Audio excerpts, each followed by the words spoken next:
Olá a todos, sejam muito bem-vindos de volta ao meu canal. No vídeo de hoje eu vou falar sobre como enfrentar a ansiedade por meio da terapia cognitivo-comportamental, que é uma abordagem muito eficaz da psicologia. Então vamos explorar o que é a ansiedade, como ela pode afetar as nossas vidas e, mais importante, como você pode lidar com esse desafio. Vamos começar? Primeiramente, é preciso entender que a ansiedade é uma resposta natural do corpo a situações percebidas como ameaçadoras, de perigo ou de estresse. No entanto, quando se torna excessiva, ela interfere em nossas vidas diárias e pode se transformar em um transtorno de ansiedade. A ansiedade ela envolve uma combinação de componentes cognitivos, emocionais, comportamentais e fisiológicos. E os transtornos de ansiedade comuns incluem os transtornos de ansiedade generalizada, que a gente chama de TAG, o transtorno do pânico, o transtorno de ansiedade social ou a fobia social, o transtorno obsessivo-compulsivo, que é o TOC, e o transtorno de estresse pós-traumático. É importante ressaltar que a ansiedade, em níveis moderados, pode ser uma resposta adaptativa, que nos ajuda a lidar com os desafios. No entanto, quando a ansiedade se torna crônica, esmagadora e prejudicial, é fundamental procurar a ajuda de um profissional de saúde mental, como um psicólogo ou psiquiatra, para avaliação e para os tratamentos apropriados. A terapia cognitivo-comportamental, também chamada de TCC, é uma abordagem psicoterapêutica que é baseada em evidências e tem respostas muito eficazes no manejo da ansiedade. A TCC se concentra em identificar e mudar padrões de pensamento negativos e comportamentos que não são adaptativos.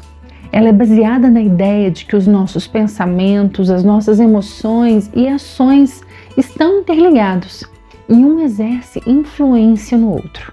Na TCC, a gente aprende a identificar os chamados pensamentos distorcidos, que alimentam a nossa ansiedade. Esses pensamentos tendem a ser exagerados, catastróficos ou irracionais.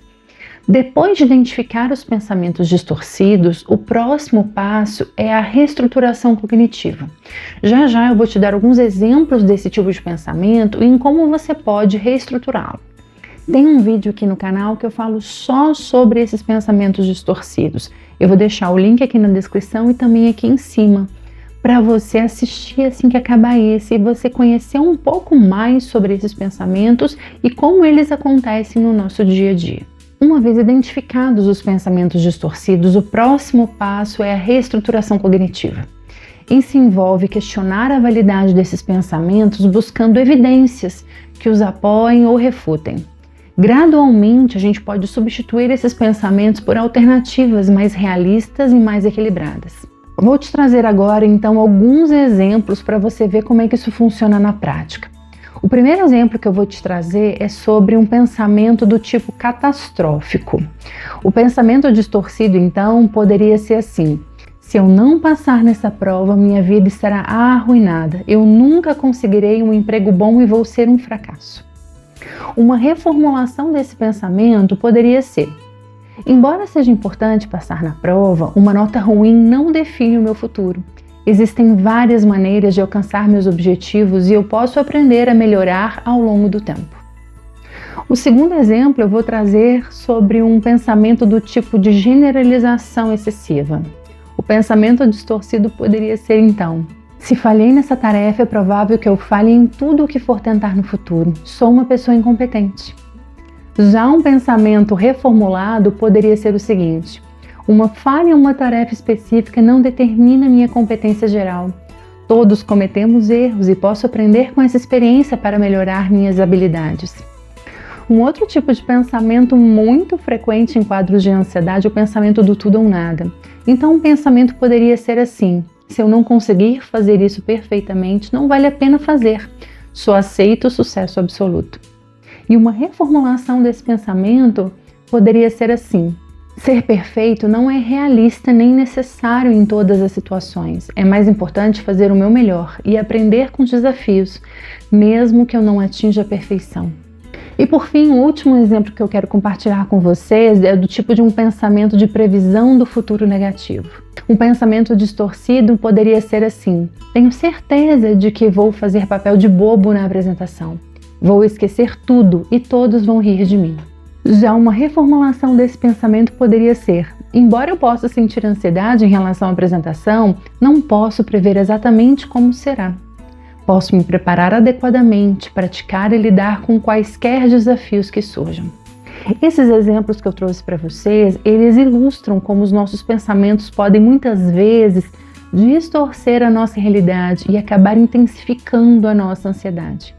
Identificar esses padrões de pensamento, questioná-los e substituí-los por alternativas mais realistas e equilibradas é um passo fundamental para trazer os pensamentos para a realidade. Praticar essa técnica no seu dia a dia é importantíssimo.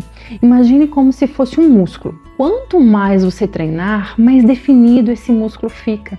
É assim também que acontece com esse treino. Quanto mais você pratica, melhor serão suas respostas diante de situações de ansiedade. Além de trabalhar com os padrões de pensamento, a exposição gradual a situações que causam ansiedade é um importante passo para você vencer os seus medos e aquilo que te paralisa. Isso ajuda a dessensibilizar a resposta de ansiedade, tornando-a menos intensa ao longo do tempo. Então, como é que funciona essa exposição? Simplesmente é testar o comportamento que você evita. Imagine então que você vai para uma praia e você gosta muito daquele lugar, mas você imagina também que a água está gelada e nem sequer coloca o seu pé naquela água. Mas ao olhar para os lados, você percebe que há várias pessoas, inclusive crianças, se divertindo naquela água. Então você arrisca e coloca o pé. A água realmente está fria, mas você se permite colocar o outro pé e aprofundar um pouquinho mais naquele mar. Quando você percebe, você já está com o corpo quase todo na água e se divertindo. A água não deixou de estar gelada, não deixou de estar fria, mas você começou a ver outros aspectos, você começou a ver um outro mar. Você se permitiu mergulhar em outras águas. Então, no caso da exposição gradual, lembre-se dessa analogia, que você pode estar mergulhando em outros mares, apesar de todo o desconforto que te causa. Faz parte também do processo de conviver melhor com a ansiedade, desenvolver habilidades de enfrentamento saudáveis, como técnicas de relaxamento, mindfulness e habilidades de resolução de problemas. Essas ferramentas nos ajudam a lidar com a ansiedade de maneira eficaz em nosso cotidiano. E agora, depois de tudo que você escutou nesse vídeo, você entende como a terapia cognitivo-comportamental pode ser uma abordagem valiosa para enfrentar a ansiedade. Lembre-se de que se você está enfrentando a ansiedade, procurar a orientação de um profissional pode ser um passo importante na direção ao alívio. E lembre-se ainda, a ansiedade não te define. Obrigada por assistir até aqui. Se você gostou desse vídeo, deixe seu like, se inscreva no canal e compartilhe esse vídeo com mais pessoas. Isso é importante porque faz com que o meu trabalho chegue em outras pessoas também. Até semana que vem, te espero!